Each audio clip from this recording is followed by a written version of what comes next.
Happy Sunday, everybody. I hope you're all doing well. So, one of the things that I tried to do periodically is update the kind of budget lists that I've been working on. And so, as we come here to kind of the end of Edge of Eternities, and we're starting to gear up for the end of September, will be the release of Spider Man. Um, so, basically, what I've been doing is playing around with some of the lists that I had published previously and kind of trying to adapt them to the more current meta, right? So right now, I think one of the better budget options is mono white life gain. I've talked about this one a little bit in my best of one, best of three meta review, where it tends to fall off the higher up in the ladder that you're climbing. When you're doing a budget list, you're not usually looking to climb into Mythic with a budget list. Sometimes they exist, sometimes they do exist. But anyway, mono white life gain tends to drop off in popularity because it performs worse higher up on the ladder. Um, that being said, though, really I'm trying to give you a tool that you can use to get your daily challenges done that you can use to then grind into a better deck.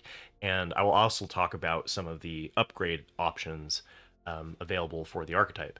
So you can see I kind of took the curve a little bit higher than last time. So bringing in things like the Inspiring Overseer, the Dazzling Angel, Angel of Vitality was already in the original one.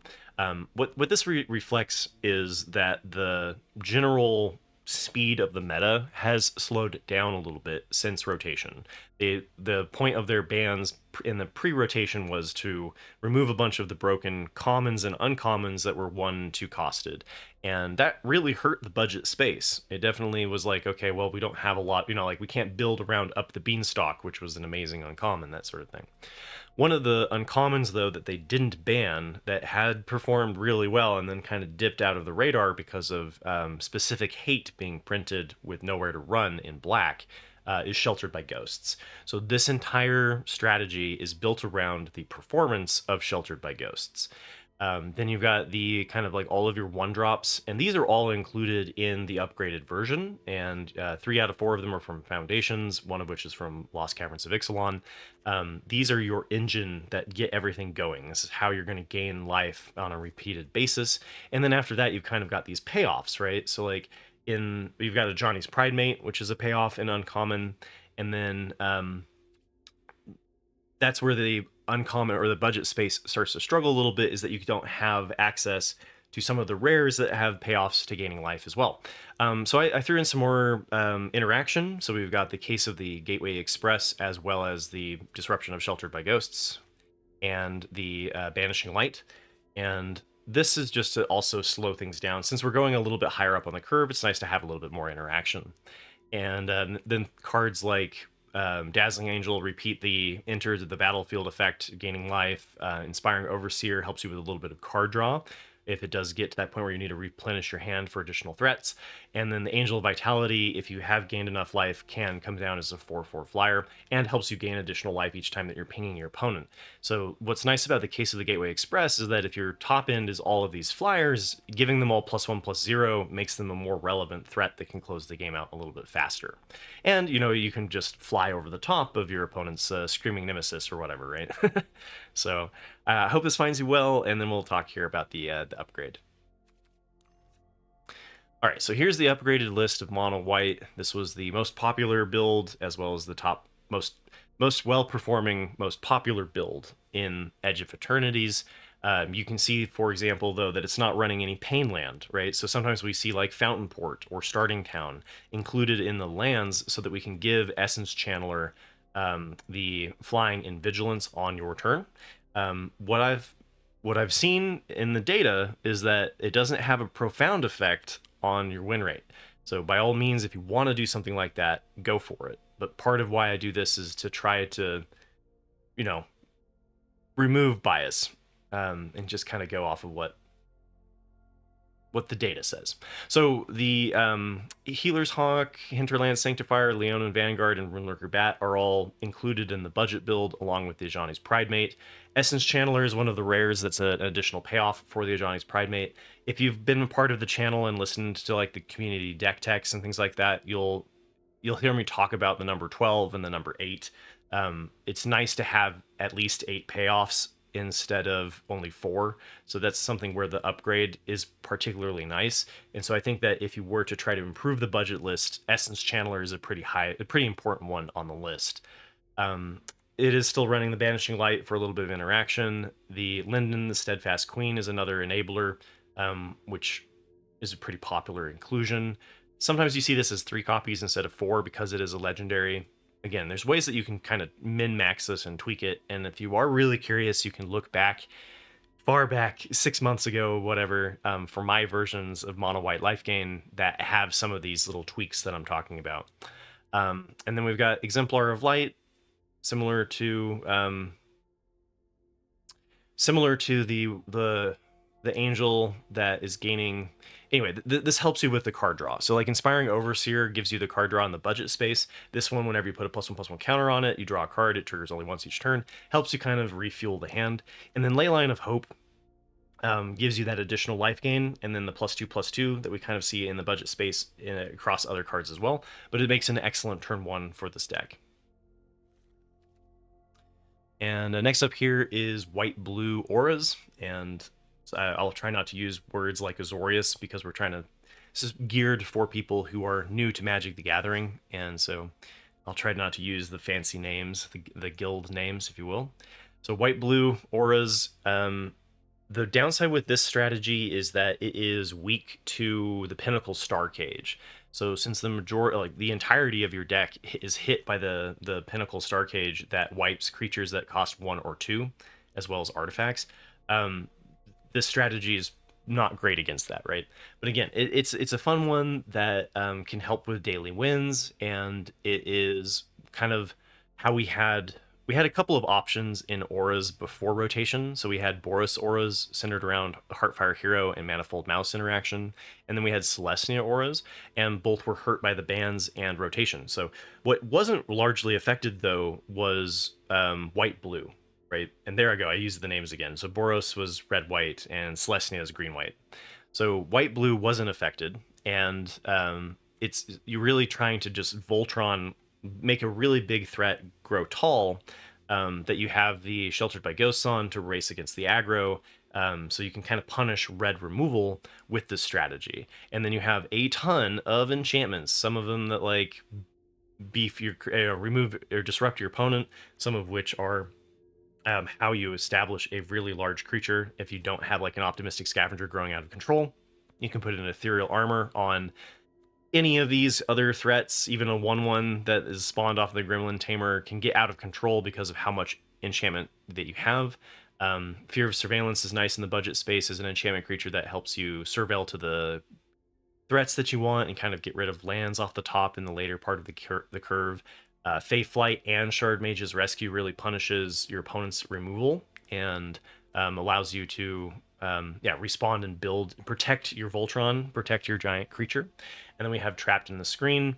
You could play something like Banishing Light. Trapped in the Screen is an enchantment from Duskmourn that has Ward 2, so the upside to it's a little bit harder to destroy. But yeah, another way to just kind of disrupt your opponent's strategies. Now, one of the downsides to the budget space, and I've talked about this one throughout the months as well, is that it is difficult to get the numbers that you want in a budget build. And I'll talk about that really quickly. So right now, the most important card is Optimistic Scavenger in this build, in my opinion, starting on turn 1. So we need 14 untapped sources of white to be able to accomplish having a white source on turn 1 untapped 90% of the time. So we can't really add a lot more tap lands, and a lot of the budget options for 2-color space are tap lands. So the downside to this build is that we have to take a hit somewhere. It's either on our turn 1 being able to play white, or it's on being able to play blue. And since we have less blue cards in the deck, I kept 10 sources of blue, which means that you are not typically casting these 90% of the time until much further down the curve. So that's the downside. So one of the first things that you can do to improve a budget deck that's not monocolored is craft lands. No one likes to do it, but it has a profound impact on how your deck actually curves out and operates. So the upgraded version is just bringing in the Flood Farm Verges, but this is enough to actually get you to that spot where the deck operates more fully, right? So you don't need to go super ham into it to achieve that victory, or to achieve that mana curve. Because, like, for example, this has 15 sources of white, which helps your +1 on your optimistic scavenger, and then it has a total of 13 sources of blue by turn 2, which is exactly what you need for 1 and a blue, right? So this deck, this is a bare minimum kind of build for the getting the lands to work. And it's a little bit under for playing the Enduring Curiosity on turn 4. That one wants 16. So, again, you could probably improve this by bringing in some starting towns or things like that if you really wanted to get into the nitty gritty details.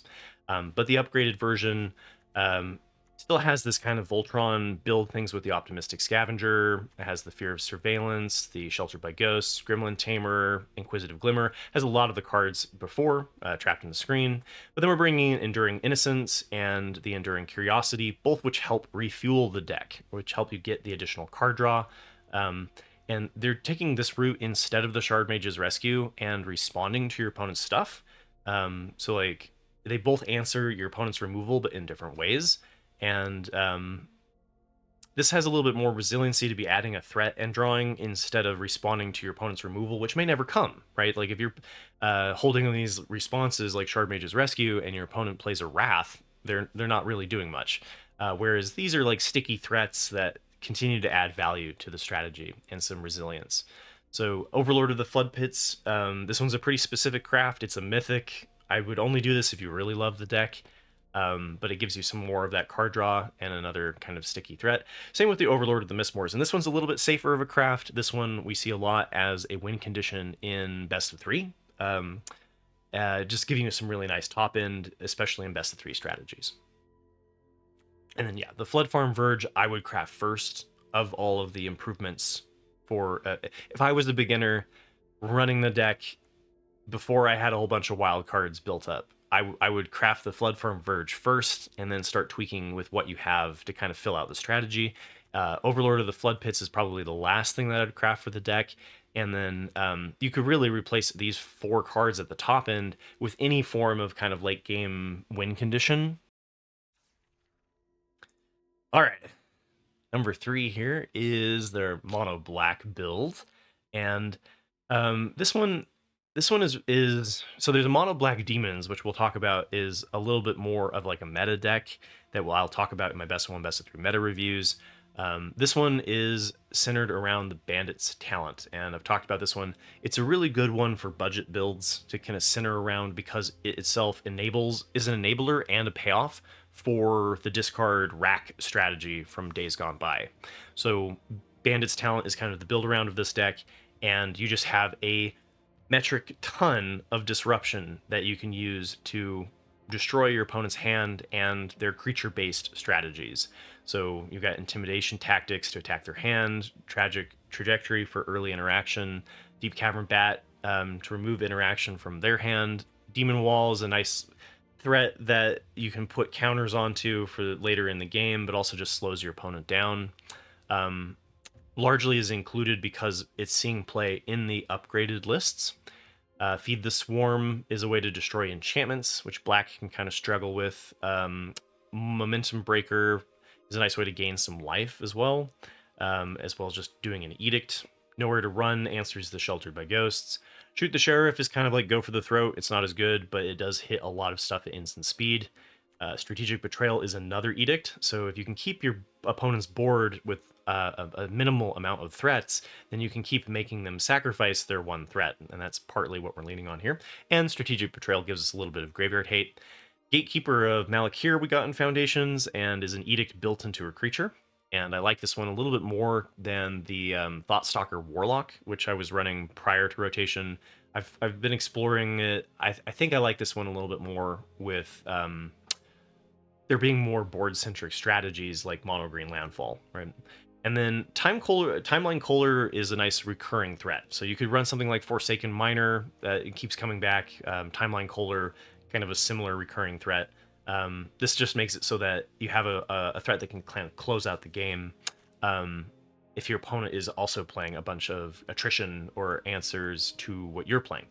So Bandit's talent, though, is the primary win condition. At the beginning of each opponent's upkeep, if that player has 1 or fewer cards in hand, they lose 2 life. So you're attacking their hand, and attacking all of their threats, and then hopefully winning through the Bandit's talent.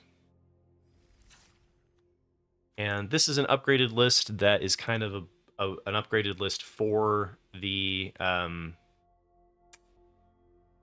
budget, with the budget build in mind, right? So there's various versions of mono black demons. Most of them are running the unstoppable slasher with the bloodletter Vaclazots, which if you play this on 3 and then this on 4, they have to block this or they just lose. Part of the reason why we're seeing Demon Wall being explored is because following it up with an Archenemy's Charm is particularly nice to be able to tack in on turn 3 with a 5/5 Menace Lifelinker. So that's something in the mono black space that's being explored. Kept a lot of the interaction the same from the budget build. Cecil is one that's also seeing play in Dimir midrange and is a nice one to include because of being able to flip over into the lifelink. And then we've got, Soulstone Sanctuary gives you the Shapeshifter, which gives you additional demon counts for your Unholy Annex.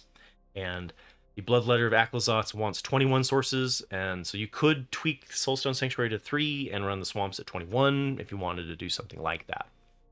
But you can see that the Bandit's talent has been removed, and you're switching into more of these like mythic-based mythic and rare-based win conditions.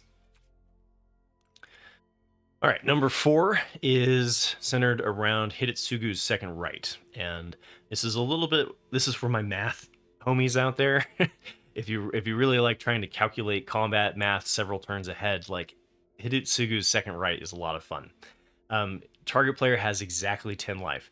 It gets really screwed up if your opponent has something like Starting Town on the board where they can tweak their life at instant speed. Will negate this strategy, right?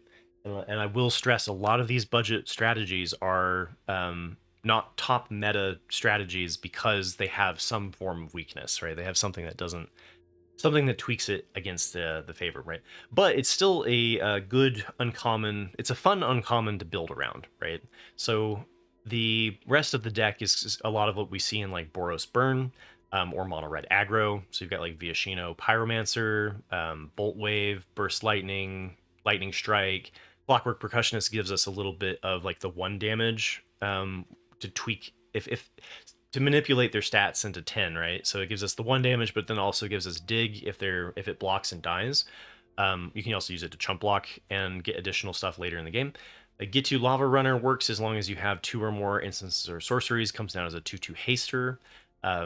Grease Wrench Goblin can help you kind of filter through if you're flooding out and getting too many lands, then you can kind of use the Grease Wrench Goblin to discard those extra lands to get additional fuel later in the game. And then we've got Shock. So again, kind of math intensive as a strategy, but a lot of fun. And you can really catch your opponent off guard. The downside to running something like the Hidetsugu's Second Right is, again, because Magic is a game of pros and cons, is that the 4-costed Hidetsugu's Right needs a larger amount of lands, right? So in typical mono-red fashion, the top of the curve is Screaming Nemesis in Mythic, and so that usually we see around 21 lands. So you have to run quite a bit more to consistently be able to cast this on turn 4, which is why we see this at 24. And this is an upgraded version. Now, this is different than the mono red version that I've talked about in my meta reviews. So if you want to see kind of like what the most meta specific mono red version is, I highly recommend checking that video out. But again, I tried to upgrade these lists with the budget cards in mind, right? So you can hopefully have somebody like, oh, I have a Screaming Nemesis, so I can add that to the deck, right? That's kind of the idea. So you can see that we've brought in like the Hired Claw is a really great turn 1 right now. That's one of the best cards in your opening hand in mono red aggro and in Boros Burn. So if you have those, that's a good one to add in, and helps you with the 1 damage kind of aspect of tweaking better than the 1/1 Goblin. We still have a lot of the interaction though from the budget build, like the Burst Lightning, the Shocks, the Lightning Strikes, the Viashino Pyromancer. Then we have the Screaming Nemesis.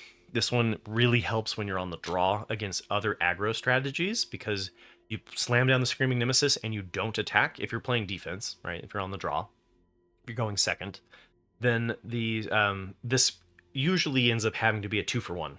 Your opponent has to spend removal on it, like lightning bolt it or lightning helix it, and then you get to destroy something of theirs. So you get this kind of like 2-for-1 trade a lot of the times. And so Screaming Nemesis is really nice on defense. And what I see a lot of people mess up with Screaming Nemesis is like it's fine to attack in with it if you're ahead. If you're behind, you don't want to attack in with it. And I see a lot of people make that mistake. Tersalite Shatter gives us some manipulation of our flooding out if we're hitting too many lands, because again, we're still playing the 4-drop on the Hitotsugu second right. So when you don't have this in your hand, you're going to need to dig for it, and it's nice to have that discard. So that's where the Tersalite Shatter comes in. And then still running the 24 lands so that we can more reliably hit Hitotsugu's second right on turn 4. And then we are throwing in a little bit of the Rockface Village, which has a minimal amount of synergies in this deck. I didn't include it in the budget space because there's no really good reason to, right? But if you're bringing in the Hired Claws, you have a little bit of something that you can target. You're not running the Emberheart Challengers and other things, but like if you're going to lean a little bit more towards like budget build into upgraded budget build into the relevant mono red aggro in the meta so that you can start playing it competitively on the ladder, then Rockface Villages starts to see a little bit more play. So. And the last one that I'll leave you here is with Mono Blue Tempo. And I've been playing around with trying to get this archetype to work in the meta. And I haven't gotten there yet, I will be completely honest. There's a couple of question marks in my mind. Like, you could run Chart a Course, which is a draw 2, discard 2. You can put like 3 instances and sorceries that way into your graveyard.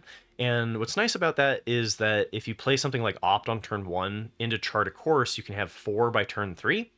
And if you have 4 by turn 3 in your graveyard, you can slam a Tolarian Terror or a Crab down on turn 3. It's been a little inconsistent, to say the least, right? So I decided not to run the Chart a Course. Right now, I think the unsummon and into the Floodmaw strategy of like bouncing your opponent's stuff works particularly nice if you're up against the right matchup. If you're up against like Jeskai Artifacts, it's less good, right? But if you're up against something like Mono Green Aggro or Mono Green Landfall that is kind of prone to bounce, restarting their whole strategy, it can work well in that matchup. So we've got minimal counterspells. Another way that we've seen Mono Blue Tempo go is leaning really heavily into like Refute, and Duskmourn had the one that surveils as well. Can't remember the name of it. Phantom Interference, that sort of thing. And so we were running the Spell Pierce and the Phantom Interference, keeping the curve low, and trying to be a little bit grindier to get into the Crab and the Terror. Because the other thing too is like if you slam a turn 3 Tolarian Terror, it doesn't necessarily just win you the game, right? So really what you want to do is draw into multiples of your Terrors and your Crabs, which really is where I think ultimately this archetype will never be super competitive because we don't have 12 cards that we're looking for, we only have 8. So the ability to hit 2 of these, you have to have a substantial amount of card draw in your deck, and that's where you have the Unending Whisper and Stock Up, and it's just not quite there for me, right? I've been playing around with Splash Portal. I'm not 100% sold on it. It does have some interesting... you can use it to sorcery speed your Crab and tap 2. It's not amazing, but again, this is an exploration. You guys could help me along with it, right? There will be a Mono Blue Tempo build that eventually finds its space in the budget world. I'm getting closer, but I don't think this is quite it. So, craft with care. Stock Up gives us, an amazing dig. Allows us to run a lower amount of win conditions than 12. The Unending Whisper gives us card draw as well as filling the graveyard. Could be like a sleight of hand instead of an opt. We could go into more of the counterspell direction, but I found that to not work as well. And then we've also got the Demolition Fields. So if you go look at the community deck tech, there was a Mono Blue Tempo build that kind of inspired me to look into this again. And they were running the Fabled Passage as a way to kind of thin the deck. In this strategy, where you're really trying to draw into your Tolarian Terrors and your Edmure Crabs, this also helps you run a lower number so that you can kind of thin your deck. And I like the Demolition Field. Fabled Passage is available in the upgrade, but the Demolition Field can kind of achieve the same thing because there's a fair amount of non-basic lands running around right now. So anyway, those are the budget lists. This is the last one is a little bit of an experiment. Sometimes I lean a little bit more heavily into experimenting. I wanted to try to give people a good direction to start with. The next one will maybe include more experiments. Depends on my schedule and how I can get around to it. So again, thanks for listening. Thanks for being a part of the community. Let me know how these budget decks have been performing for you. Always love to hear feedback from the community. And overwhelmingly, it's been positive so far. So I'm glad to hear it, that they've been helpful. And yeah, good luck climbing the ladder. Good luck getting those daily wins so that you can build a bigger collection and play with all of the magic cards in the game. So take care, everybody, and I will see you all tomorrow for the last best of 1, best of 3 meta review for Edge of Eternities.